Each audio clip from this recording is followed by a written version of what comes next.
Hi friends, welcome to our ದಿನಕ್ಕೊಂದು ಹೊಸ ರುಚಿ ಚಾನಲ್.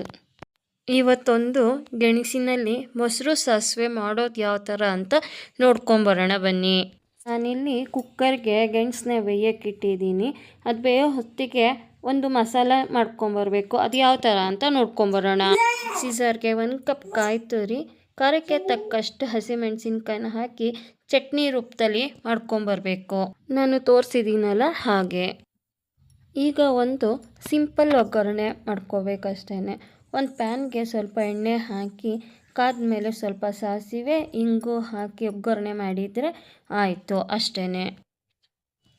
ಈಗ ನಾವು ಮೊದಲೇ ಬೇಯಿಸಿಟ್ಟಂತಹ ಗೆಣಸನ್ನ ಚೆನ್ನಾಗಿ ಸ್ಮ್ಯಾಶ್ ಮಾಡಿದ್ವಲ್ಲ, ಅದಕ್ಕೆ ಈ ಒಗ್ಗರಣೆ ಹಾಕಿ ಸ್ವಲ್ಪ ಸಾಂಬಾರು ಸೊಪ್ಪು, ಆಮೇಲೆ ಸ್ವಲ್ಪ ಮೊಸರು, ಒಂದು ದೊಡ್ಡ ಬಟ್ಲಾಗೋಷ್ಟು ಮೊಸರು, ಆಮೇಲಿಂದ ನಾವು ಚಟ್ನಿ ಮಾಡಿಟ್ಕೊಂಡಿದ್ವಲ್ಲ ಅದು, ರುಚಿಗೆ ತಕ್ಕಷ್ಟು ಉಪ್ಪು ಹಾಕಿ ಕಾಯಿ ಮತ್ತು ಹಸಿಮೆಣಸಿನ್ಕಾಯಿನ ಪೇಸ್ಟ್ ಏನು ಮಾಡಿದ್ವಿ ಅದನ್ನು ಹಾಕಿ ಚೆನ್ನಾಗಿ ಕೈ ಆಡಿದರೆ ಮಿಕ್ಸ್ ಮಾಡಿದರೆ ಆಯಿತು.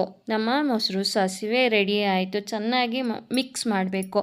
ಈಗ ನಾನು ತೋರಿಸ್ತಾ ಇದ್ದೀನಲ್ಲ ಕನ್ಸಿಸ್ಟೆನ್ಸಿ, ಆ ಕನ್ಸಿಸ್ಟೆನ್ಸಿಯಲ್ಲಿ ಇದ್ರೆ ಆಯಿತು. ನಿಮಗೆ ಇನ್ನೊಂದು ಸ್ವಲ್ಪ ಗಟ್ಟಿ ಬೇಕೋ ತೆಳ್ಳಗೆ ಬೇಕೋ, ನಿಮ್ಗೆ ಯಾವ ಥರ ಬೇಕೋ ಆ ಥರ ಮಾಡ್ಕೋಬೋದು. Thank you for watching.